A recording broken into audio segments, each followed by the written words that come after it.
We're back. Now, welcome. And we're back to Pancon Podcast. So the challenge is that the bottom line being, and this is good because it gives me time to summarize this. The bottom line being that me staying open puts more human beings at risk, which is a really tough pill for me to swallow. Now, again, it's relative. We're doing everything we can. We're wiping tables. We're sanitizing. We're spending that extra money. But at the same time, the longer this goes on, the more chance that my employees have no ability to pay their bills. And the challenge is if I have to, whether I want to or not, put an employee on the street, they're going to be hanging out with 25 to 35 million of their closest friends trying to find a fucking job. Right. So it's half of me is like, and I was telling someone today about this because I know this is an unpopular opinion, and it sucks because I'm just torn. I love unpopular. Yeah, right. Opinions. So the extreme of my mindset right now, which does not exist, is zombie apocalypse. It's me. I love my neighbor. There's a short amount of food. I could kill my neighbor, which is objectively bad, but that allows me to feed my family for longer, right? So that's like the extreme mindset, which I don't give a shit about people. So in the more moderate mindset, do I want to push and try to stay open longer and try to exploit any aspect I can to try to generate some revenue so I could feed my kids and my staff can feed, in many cases, their kids and whatnot, versus saying, all right, let's back up a little bit. Maybe we reduce a couple tables, so it's this constant battle in my head. It'd probably be a lot easier if I didn't give a fuck about people and I just wanted to be rich, right? But that's not the case. Well, then you would just do what Dave Grutman does. Exactly, yeah, right? So that's what I find is the biggest fucking challenge, I love, and before I kind of go into winding this down and talking about what you just talked about, I love the people that when I mention shit like what Dave Grutman does, they're like his apologists. They're like the ones that's like, oh no, but he's not that bad of a guy, and he creates so many jobs, and he does all these things, and he does nothing that's solid for the community. Very little. I don't even know who you're talking about, but just by what you said, I can already tell you that he doesn't give a fuck. That you don't know who I'm talking about. That's probably your best quality. Anyone? I think you have a lot of solid qualities, but that one is at the top. Anyone that says I create a lot, I'm a job creator, I create a lot of jobs. Oh God, this is golden. If that's like your number one thing. Yeah, that is like to me the F&B equivalent of saying like, oh no, it's history, it's not hate. You want to just for his Dave Grutman owns Live, Komodo, Swan, things like those things that don't have any there's nothing good about them. Yeah. It's just like a bunch of just pump them through. Right, just like a bunch of shameless shit. Yeah, it's all that. But to your point about what you were talking about before, I think that it's an interesting space to be in because it's like you want to reopen because you feel like we are in a place in the world that maybe we're very needed as food and beverage professionals, right? Like you creating an experience through beer and pizza and me creating an experience through food and cocktails and experience of just whatever, But at the same time, are we getting people sick? Are we doing all the things possible? I think we're doing all the things possible, but it's it's every day it changes. And the truth is about media in general is I don't know who to believe. Yeah, because we're in a political cycle. We're a few months away from election. Right. It's like we're in this thing, I think after Nick should share with you the Trump ramp music video, which was amazing. But I only use that. Sounds great. Oh God, it was exceptional. It was a huge part of my last experience with marijuana was that video and just laughter for 30 minutes of that. Just rewinding and going forward and watching the thing. And it was incredible. Not to be confused with the white power video that Trump shared on his personal Twitter, but that's neither here nor I didn't. Oh, you should, yeah. I didn't watch that. You should Google that, yeah. Oh. Where the guy screaming white power. Oh. That's fantastic. That's good quality. Good quality entertainment for the kids. Gross. Anyways, I think we're in this like political environment, and we're in this. It's a volatile world that you can't believe anybody.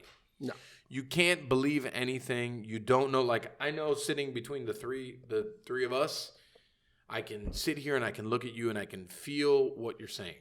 Like I understand. Like I feel all of your gripes, the things that you're for and against, and whatever. I may agree and disagree. It is what it is. Yeah. That is the world. But it's genuine. But it's genuine. It's everything that's created through media, and now media has so many different layers, is so you don't know what to believe. It's horrible. So we're living in this world that's like, even this podcast. People should believe none of the things they hear on this podcast. 100% of these things are fact. I would believe 100% of nothing that's on here. 0% of the things. All of this is subjective in opinion. Yeah, it's volatile, and I feel like it's always like an extreme. You can never agree with something and then disagree with something else, because then it means that you are totally against something. Does that make sense? Yeah, 100%. It's so. Nick, is there a word I'm looking for here? I don't know what you're talking about. All right, good. You can't change your mind. You have to be incredibly rigid. You know? Right. Yeah, and yeah. It's a lot of tribalism. Like it's incredible tribalism. It's less about what you think and Nick, more tell about me what Nick, tell me what tribalism means. Tribalism defined. So no, but it's less about what you think and more about whose side you're on. And once you've picked a team, you just sort of follow whatever your tribe is on board with. And that's sort of like the core thing that's guiding where you're at. And that can mean any number of things, right? It could be a racial tribalism or a partisan tribalism or a city tribalism or whatever it might be. But you sort of like concede your own brain to this group and just like you guys take it wherever you want to take it. And I find the biggest issue with that from my perspective is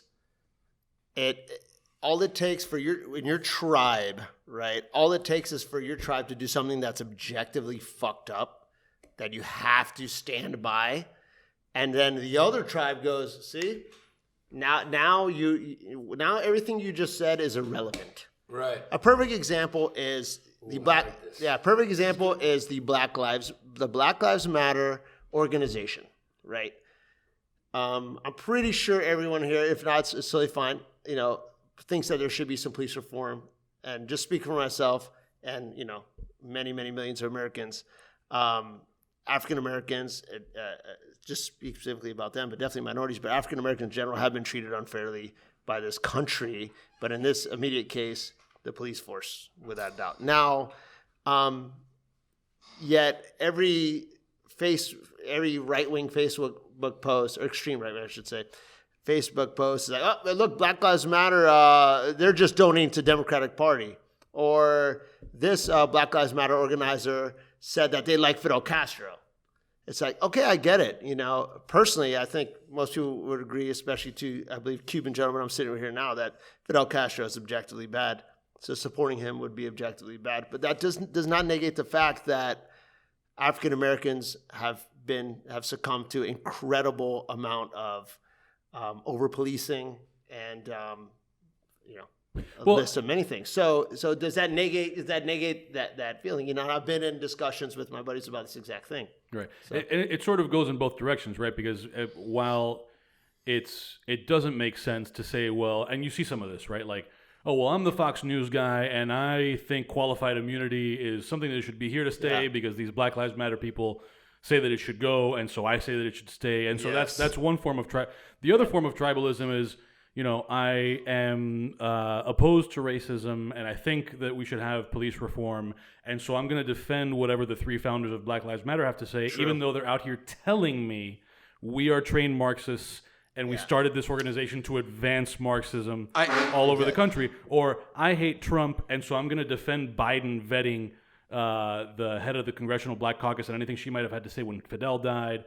Yeah. And then that she said he was great. And then the inverse, right? Like, I don't stupid. like these Marxists, so I'm going to defend Confederate statues. Like, none of it makes sense. Yeah, it does. It's all about what you defend and what you condemn. Have your opinion. But right. I think that the state of the world is so fragile that it's like, how dare you not agree with my organization? I personally am not one to agree with any organization. Oh, yeah. Because I am Humans not are imperfect. I am not They're an horrible. organized person. My thoughts and my personality is very like, I think this and I think that and I like this and I don't like that and I disagree with this and I don't need to be a part of your organization. What I need to is have my own thoughts and ideals. Yeah. Right? 100%. Black Lives Matter, I stand with you in thought, but Absolutely. I don't need to be a part of your organization. No. I don't need to be a part of any organization. And I think as a country, we fail in that because it's like, you either need to be Republican or Democrat. Yeah. Why can't I Get in agree line, with some bro. things and some things not? Why can't I have my own thoughts? I am a human being. I am allowed my own thought process. 100%. You know, and it's like, I don't judge you for disagreeing with me. Yeah. I think that I actually think more of you because you had the thought process to think I don't agree with what you're saying. So cool.